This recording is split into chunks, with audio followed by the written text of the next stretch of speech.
फिर हम चिकित्सा शास्त्र की दृष्टि से, तर्क संहिता की दृष्टि से विचार करते हैं। सावधान, हमारे आपके जीवन में पार्थिव अन्न, पृथ्वी का कार्य जो अन्न का हम सेवन करते हैं और जो जल पीते हैं, अन्न और जल दोनों दूषित हो जाएं तब कफ नामक रोग उत्पन्न होता है, चिकित्सा शास्त्र के अनुसार श्लेष्मा। इसी प्रकार से जो तेज हमारे जीवन में है उसमें विकृति आ जाए तब पित्त नामक रोग उत्पन्न होता है। प्राण, अपान, व्यान, उदान, समान, नाग, कुर्म, कृकल, देवदत्त, धनंजय इत्यादि 14 प्रकार के उपनिषदों के आधार पर प्राणों के प्रभेद सिद्ध होते हैं। वे प्राण जब प्राणवायु या प्राण पवन में जब विकृति आ जाती है तो वात रोग की अभिव्यक्ति होती है। और चिकित्सा शास्त्र के अनुसार जब वात, पित्त और कफ तीनों दूषित होकर एक दूसरे से मिल जाते हैं तब सन्निपात नामक रोग उत्पन्न होता है। गिने चुने ऐसे चिकित्सक होते हैं कि सन्निपात नामक रोगी की चिकित्सा करके उसे बचा सकें। और समष्टि सन्निपात को जन्म देने वाला कौन है, इस पर सहृदयतापूर्वक विचार करने की आवश्यकता है। जब ऊर्जा के ये चारों के चारों स्रोत पृथ्वी, पानी, प्रकाश और पवन महायंत्रों का प्रचुर आविष्कार और प्रयोग करने के कारण दूषित और विकृत तथा कुपित हो चुके हैं, उस समष्टि सन्निपात के चपेट में आने से कौन बच सकता है। और जब समष्टि सन्निपात के चपेट में हर व्यक्ति आ जाएगा तो जीवन सुखमय होगा या दुखप्रद होगा, इस पर विचार करने की आवश्यकता है। आपके यहाँ से जो अनुसंधान हुआ उसमें गणित का बहुत बड़ा योगदान है।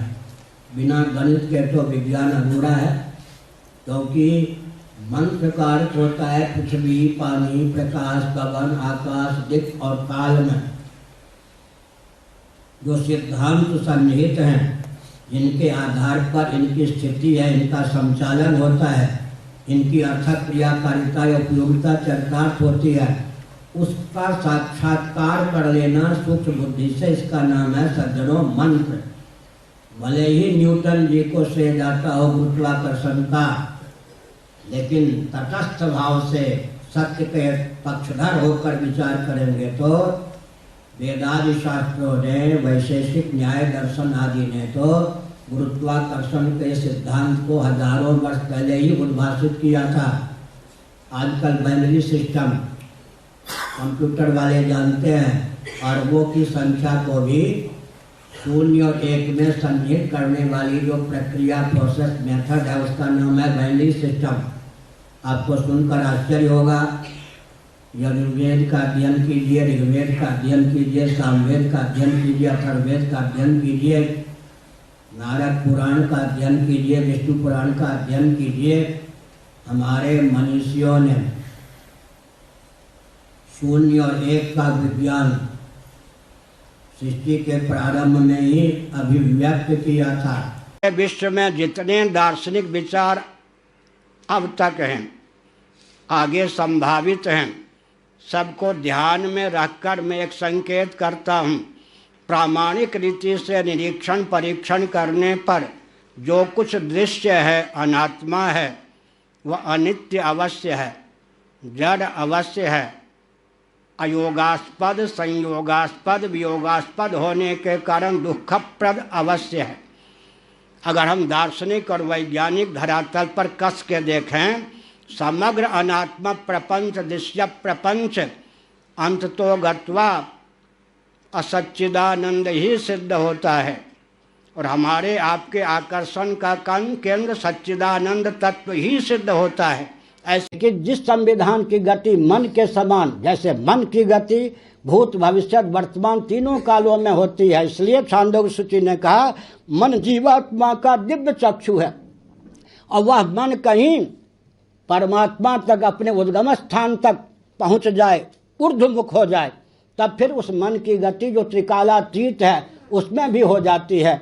तो जो संविधान त्रिकालातीत परमात्मा को ध्यान में रखकर निर्मित होता है, जो केवल विषय की दासता और शरीर को आत्मा मानकर ही क्रियान्वित नहीं होता, उस संविधान का महत्व बहुत ऊंचा है, बहुत ऊंचा है। उस संविधान के रहस्य को जानने की आवश्यकता है। इसलिए हमने मनु महाराज ने जो संविधान लिखा, जिसके आधार पर भगवान रामकृष्ण आदि ने क्या किया, रामराज्य धर्मराज्य को प्रतिष्ठित किया। बहुत बड़ी भ्रांति फैला दी गई। आप तो आस्तिक हैं, थोड़ा ध्यानपूर्वक सुनिए। कदाचित कोई नास्तिक हो तो बहुत ही सहृदयतापूर्वक प्रश्नोत्तर के माध्यम से चाहे तो स्वयं को आस्तिक बना सकता है। हम तो उसके चपेट में आ नहीं सकते, लेकिन विश्व के जितने नास्तिक हैं चाहें तो, लाठी गोली बम बारूद की बात नहीं है, सहृदयतापूर्वक स्वयं को आस्तिक बना सकते हैं। थोड़ा हम विचार करना चाहते हैं। मनु जी ने क्या कहा, प्रवृत्ति निवृत्तिस्तु महाफला। संविधान वह है जिसका अनुपालन करने पर प्रवृत्ति के गर्भ से निवृत्ति निकल सके और निवृत्ति के गर्भ से निर्वृत्ति निकल सके।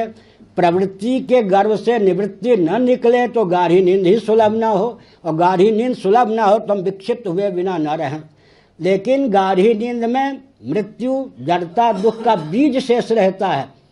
उस बीज को भून डालने की क्षमता भी जिस संविधान में हो, मनुस्मृति के पहले और 12वें अध्याय में क्षमता है, जिससे मृत्यु, जड़ता, दुख के बीज को भी भून डालने की क्षमता हमारे जीवन में आती है। महायज्ञ से यज्ञ से ब्राह्मीयम क्रियते तनु, वह संविधान अपने आप में परिपूर्ण है, जिससे लोक की सार्थकता हो, लौकिक जीवन भी उन्नत हो, देह त्याग के पश्चात परलोक भी हमारा उन्नत हो और परमात्म तत्व की प्राप्ति का मार्ग भी प्रशस्त हो। बाकी जितने संविधान शरीर को आत्मा मान करके हैं, विषय जन आनंद तक जिनकी गति है, उन संविधानों में कुंठा है। प्रवृत्ति को निवृत्ति और निवृत्ति को निर्वृत्ति तक पहुंचाने की क्षमता नहीं है। भगवान की शक्ति जो प्रकृति है, उस प्रकृति के द्वारा प्रदत्त जितने भेद हैं वे सब के सब व्यवहार के साधक हैं या बाधक? व्यवहार के साधक हैं। अब प्रश्न क्या उठता है, भेद के मूल में भेद होगा या कोई अभेद होगा? भेद को साधने वाला अभेद होगा या भेद ही होगा? उंगलियों में भेद है या नहीं? लेकिन हथेली में कहाँ भेद है? ये 5 उंगलियों को साधने के लिए अभेद है या नहीं? क्रिया के मूल में क्रिया तो नहीं होगी ना। अब थोड़ा विचार कीजिए, ऊपर आकाश है, स्थिर है, और पृथ्वी नीचे है, वो भी अपेक्षाकृत स्थिर है। तब बीच में जल, तेज और वायु का प्रवाह संभव है। क्या? जल गतिशील, तेज गतिशील, पवन गतिशील।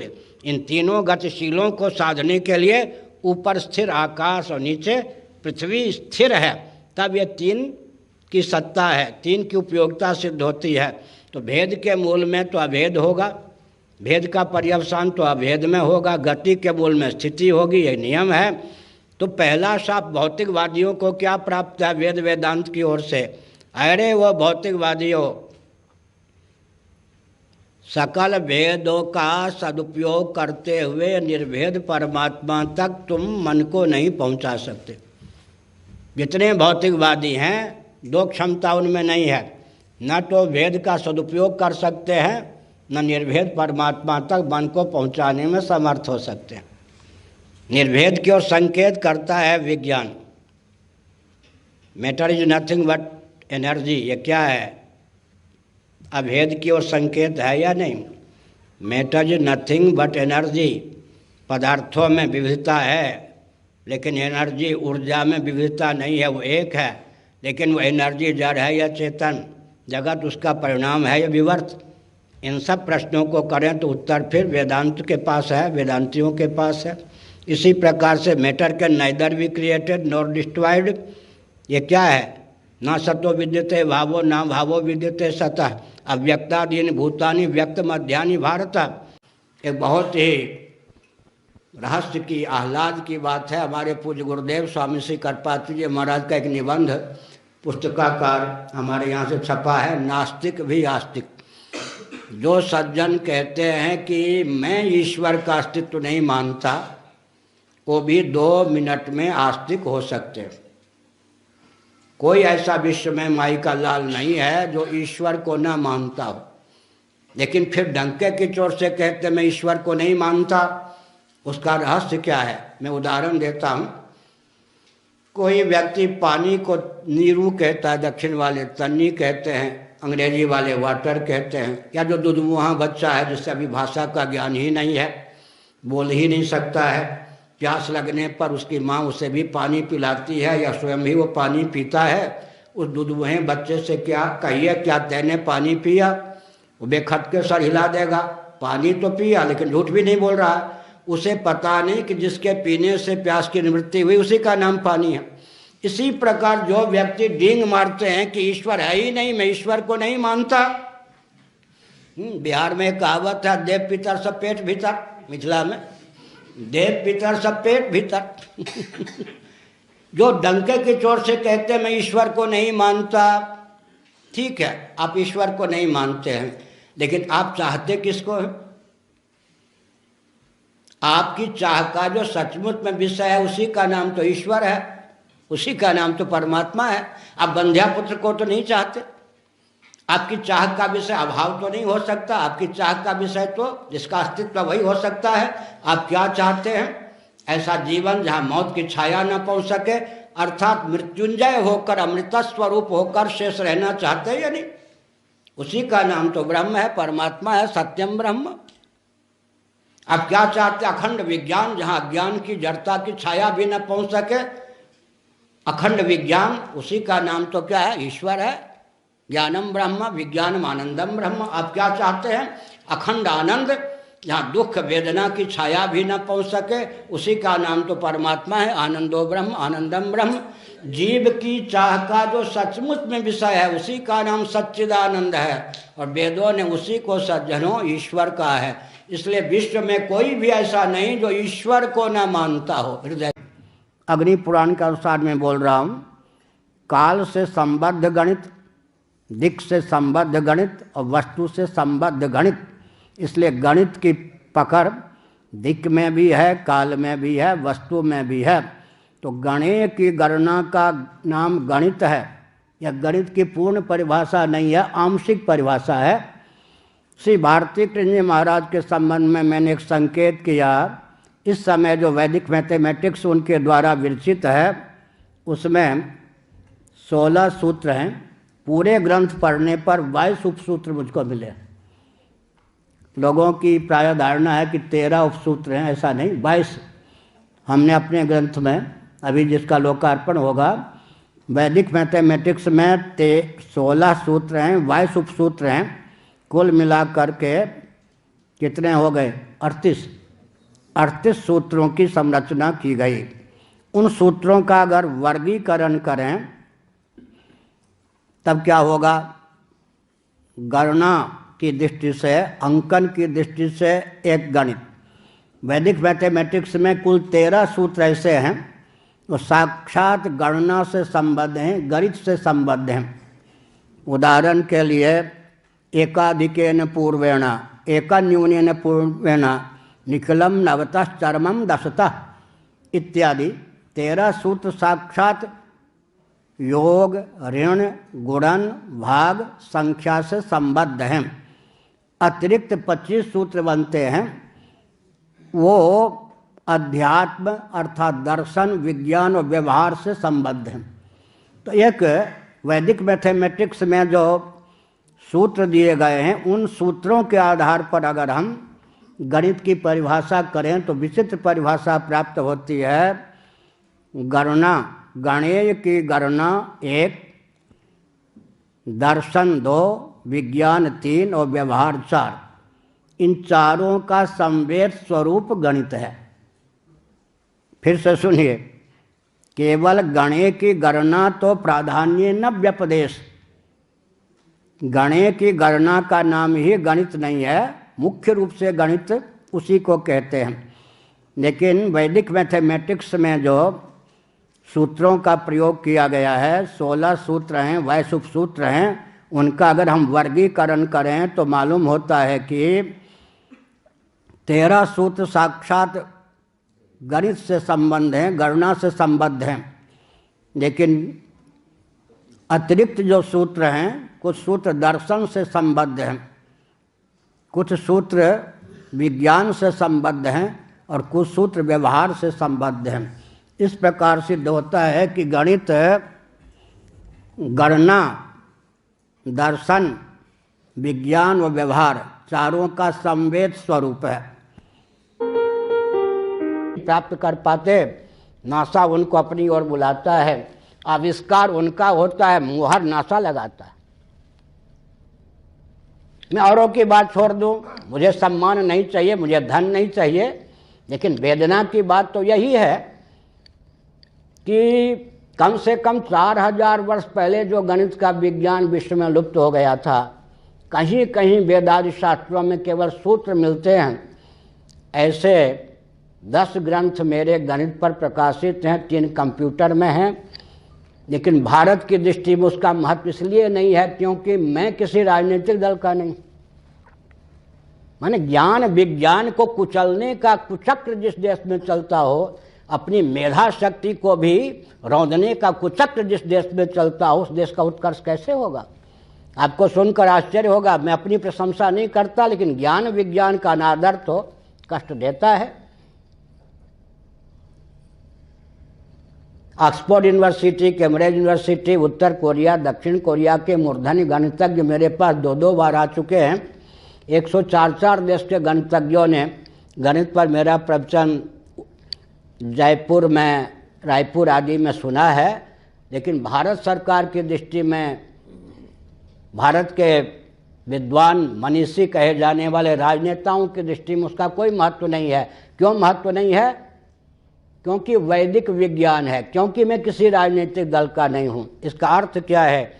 भारत इस रॉकेट, कंप्यूटर, एटम, मोबाइल के युग में भी मैं डंके की चोट से कहता हूँ, सनातन वैदिक आर्य हिंदुओं के जो ज्ञान विज्ञान वेदादि शास्त्रों में सन्निहित है, उसका अंश भी अगर शिक्षा जगत में आ जाता है तो इस रॉकेट, कंप्यूटर, एटम, मोबाइल के युग में भी हमारा सिद्धांत सर्वोत्कृष्ट ही नहीं, एकमात्र उत्कृष्ट सिद्ध हो सकता है। उदाहरण के लिए अर्थशास्त्र, धर्मशास्त्र, कामशास्त्र, मोक्षशास्त्र, भोजन, वस्त्र, आवास, शिक्षा, स्वास्थ्य, यातायात, उत्सव, त्योहार, रक्षा, सेवा, न्याय, विवाह आदि के जितने प्रकल्प हमारे हैं सर्वोत्कृष्ट हैं। में प्रसन्नता है, हम व्यष्टि होकर नहीं बोल रहे, समष्टि होकर बोल रहे। हमारी उपयोगिता अगर प्रधानमंत्री आदि की दृष्टि में नहीं है तो हम असहयोग नहीं करेंगे। जैसे बृहस्पति जी ने कोई सेना का अपहरण नहीं किया, साप नहीं दिया, फूट डालने का काम नहीं किया, हम असहयोग नहीं करेंगे। लेकिन आप एक तिल भर भी भारत को विकास के नाम पर खिसका दीजिए तो हम समझेंगे। हमारे सैनिक युद्ध जीतते हैं और ऐसी वातानुकूलित कक्ष में रहकर राजनेता समझौता करके उनके बलिदान पर पानी फेर देते हैं।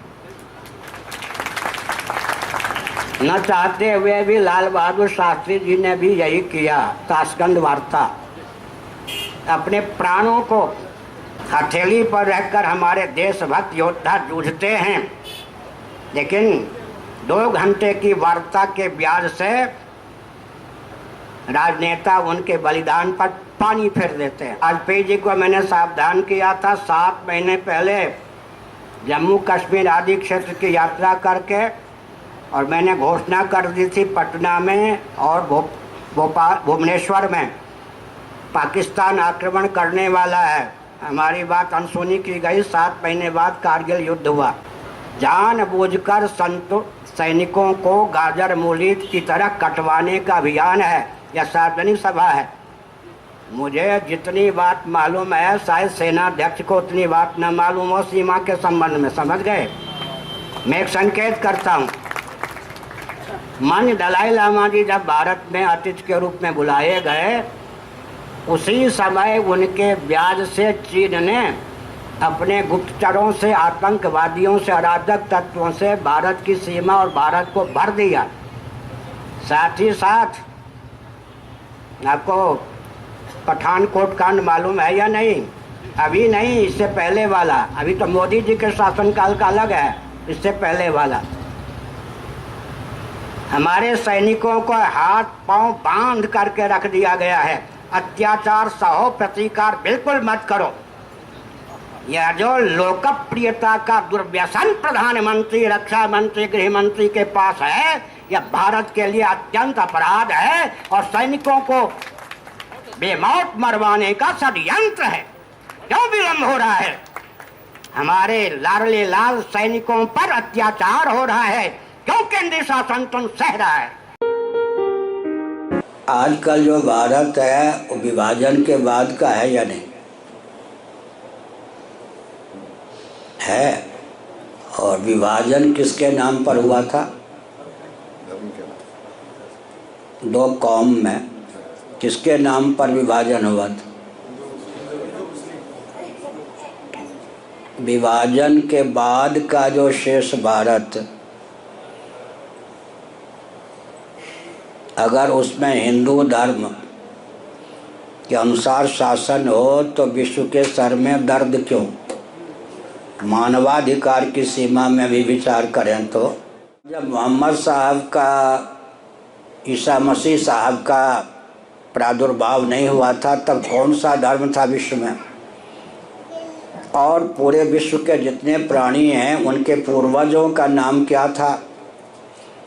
अब महाभारत पढ़िए, श्रीमद् भागवत पढ़िए, मरीचि, उससे भी ऊपर लीजिए दक्ष प्रजापति, मरीचि, फिर कश्यप। इन महर्षियों के धर्मपत्नियों के गर्भ से गरुड़ भी उत्पन्न हुए, शेषनाग सर्प भी उत्पन्न हुए, स्थावर प्राणी तरुलता गुल्म इत्यादि भी उत्पन्न हुए। सबके पूर्वज का नाम सनातन वैदिक आर्य हिंदू है या नहीं? किसी के पास 10,000 वर्ष का भी इतिहास है क्या? मोहम्मद साहब हों या ईसा मसीह साहब हों, मैं अनादर पूर्वक नहीं बोलता, ये भी तो 5,000 वर्ष पहले नहीं हुए, इनके वही समय मालूम है। तो अगर विश्व में 1, 2, 3 राष्ट्र, भूटान, नेपाल और भारत हिंदू राष्ट्र हो जाता है तो बाकी का गला थोड़े घोंट देगा। और मैं कभी यूँ उदास नहीं होता। क्यों नहीं होता? जिससे भगवान को जो कराना होता है उसमें कोई कितना भी विघ्न डाले सफल हो सकता है। मैं एक संकेत करता, हम ये नहीं कह सकते कोई साथ नहीं देता। अरे युधिष्ठिर जी से जो करवाना था, एक विचित्र बात है, महाभारत पढ़िए, वाल्मीकि रामायण पढ़िए, सारी योजना ऊपर होती है ब्रह्मलोक में।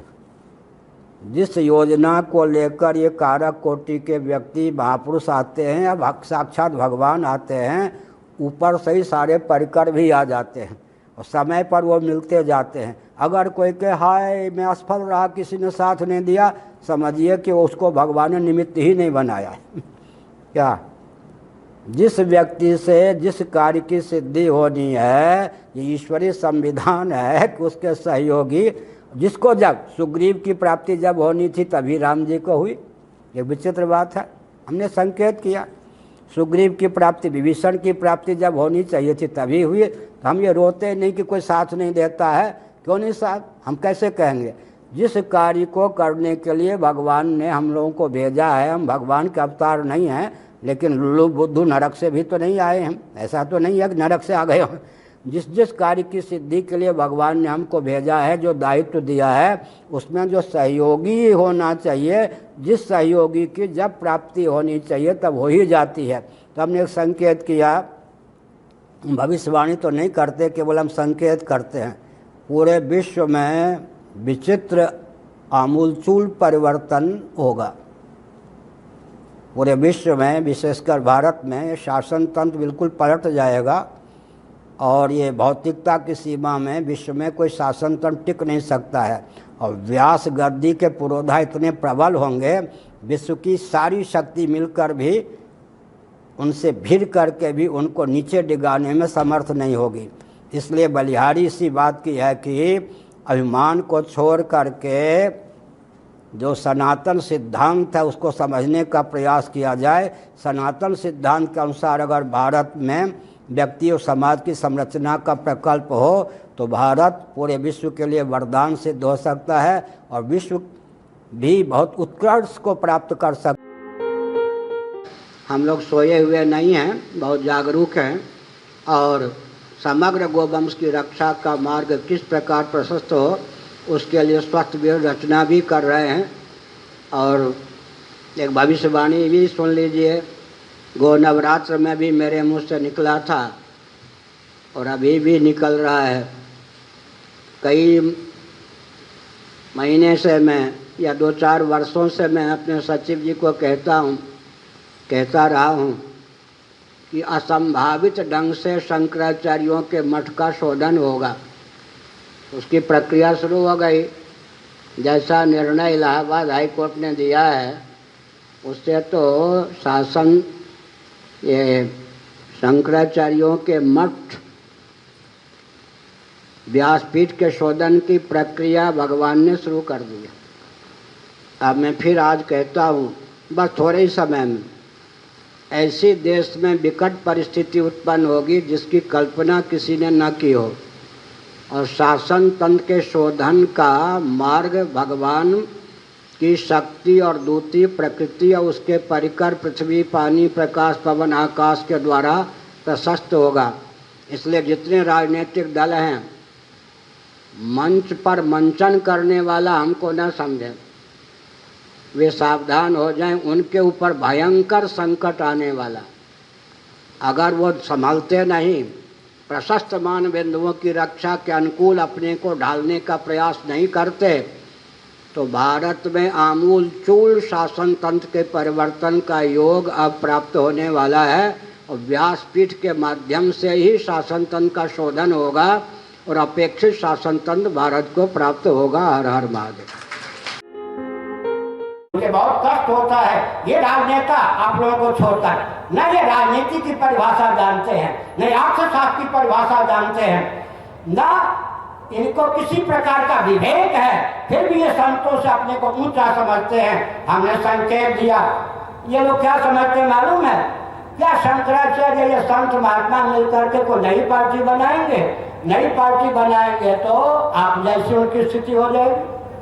अगर किसी पार्टी से मिल जाएंगे तो झूठे हो जाएंगे, सब पार्टियों को क्या रसातल में पहुंचा देंगे? यही गुमान है नहीं राजनेता। हाँ, हर पार्टी को रसातल में पहुंचा करके भी धर्म नियंत्रित पक्षपात विहीन शोषण विरोध सनातन शासन तंत्र की स्थापना में भाजपा है।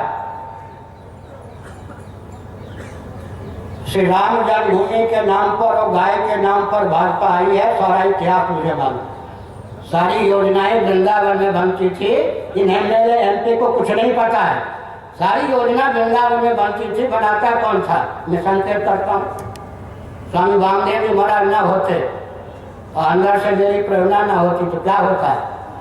समझ गए ना? राम जी के नाम पर ये आए हैं। कौन? भाजपाई। और किसके नाम पर आए हैं? गाय के नाम पर आए हैं। उनको अंगूठा दिखाने का प्रयास न करें। और मैं एक संकेत करता हूं, अभी भाजपा को अवसर है उचित शोधन अपना कर ले तो कांग्रेस और भाजपा के अनुगामी दल अपना शोधन करने के लिए बाध्य होंगे।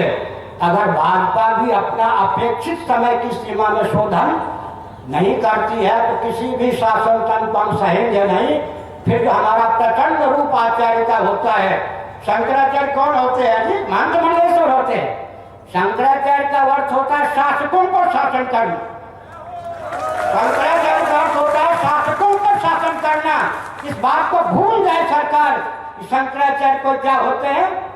मंत्र होते हैं, मंडलेश्वर होते हैं, पुजारी होते हैं। मंत्र बहुत ऊंचे, पुजारी बहुत ऊंचे, मंडलेश्वर बहुत ऊंचे। इस बात को सरकार न भूले। शंकराचार्य का दायित्व होता है, क्या दायित्व होता है? शासकों पर शासन करना।